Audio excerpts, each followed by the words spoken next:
যখন আমাদের late night cravings হয় তখন তো অবশ্যই সবাই নুডলস বা পাস্তা এগুলি বানায়। তো আজকে সেটাই বানাবো। আজকে বানাবো হচ্ছে পাস্তা। তো ফার্স্টে একটি প্যানে গরম পানি বসিয়ে দিব। তো যখন দেখব পানি বয়েল হয়ে গিয়েছে তখন সেটার মধ্যে আমরা ম্যাকারনি ছেড়ে দিব। তো সেটার মধ্যে যখন দেখবো স্টিম হয়ে গিয়েছে তো তখন আমরা স্টিম করে ফেলবো।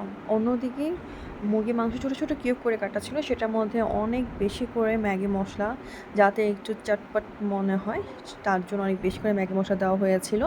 সাথে দেওয়া হয়েছে টমেটো সস এবং সয়া সস। তো এগুলোতে সাথে আর বেশি করে দিব হচ্ছে অবশ্যই গোলমরিচের গুঁড়ো। এটা না দিলে তো হবেই না।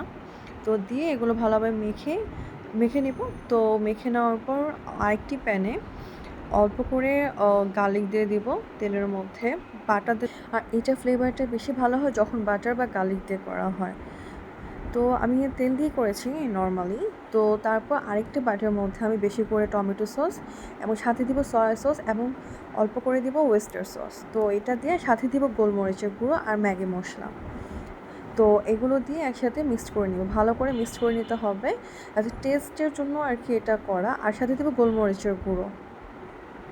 এগুলো একসাথে দিয়ে ভালোভাবে এগুলোকে মিক্সড করতে হবে। তো যখন দেখবো মিক্সড হয়ে গিয়েছে তো তখন আরেকটি প্যানের মধ্যে যে মুরগিগুলো আমরা মিক্সড করে রেখেছিলাম, মশলা দিয়ে মেখে রেখেছিলাম মুরগিগুলো, তো সেটাই দিয়ে দিব। তো তারপর ভালোভাবে নেড়ে চেড়ে মুরগিটাকে ভেজে নিতে হবে। তো তারপর যখন দেখবো ভাজা হয়ে গিয়েছে তখন আমরা সাথে অ্যাড করে দিব হচ্ছে ঘি। তো ঘি দিয়ে আবার ঘি দিয়ে ভালোভাবে সেটাকে মিক্স করতে হবে।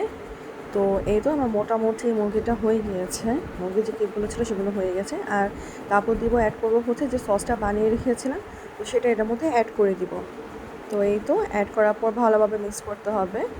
তো ভালোভাবে মিক্স করা হয়ে গেলে সাথে যে ম্যাকারনিটা স্ট্রিম করে রেখেছিলাম সেটা এটার মধ্যে দিয়ে দিব। তো এই তো দিয়ে সেটা ভালোভাবে নেড়ে দিতে হবে, ভালোভাবে মিক্স করতে হবে। তো ভালোভাবে মিক্সড করে এই তো আমার মোটামুটি হয়ে গিয়েছে। তারপর দিয়ে দিব হচ্ছে বেশি করে টমেটো সস। তারপর ভালোভাবে নেড়ে এটাকে মিক্স করতে হবে।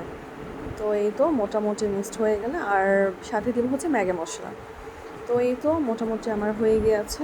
তারপর দিয়ে দিব হচ্ছে গোলমরিচের গুঁড়ো। তো এই তো তারপর আবার এটাকে মিক্স করতে হবে। মিক্সড হয়ে গেলে সেটাকে দিব হচ্ছে মজরেলা চিজ। তো দিয়ে ভালোভাবে নেড়ে এটাকে মেল্ট হওয়ার জন্য আমি ঢেকে দেব। তো ঢেকে দেওয়ার পর খুলে আপনাদেরকে দেখাচ্ছি। তো এটা পুরো হয়ে গিয়েছে, মেল্ট হয়ে গিয়েছে। তো এই তো ভালোভাবে মেল্ট হওয়ার পর লুকটা এরকম লাগতেছিল। তো সবাই ট্রাই করবে, রাতের বেলা এরকম ক্রেভিং যখন হয় তখন ঝটপট করে আমরা এটা বানিয়ে ফেলতে পারি খুব অল্প সময়। আজকের মতো এই পর্যন্ত, আল্লাহ হাফেজ।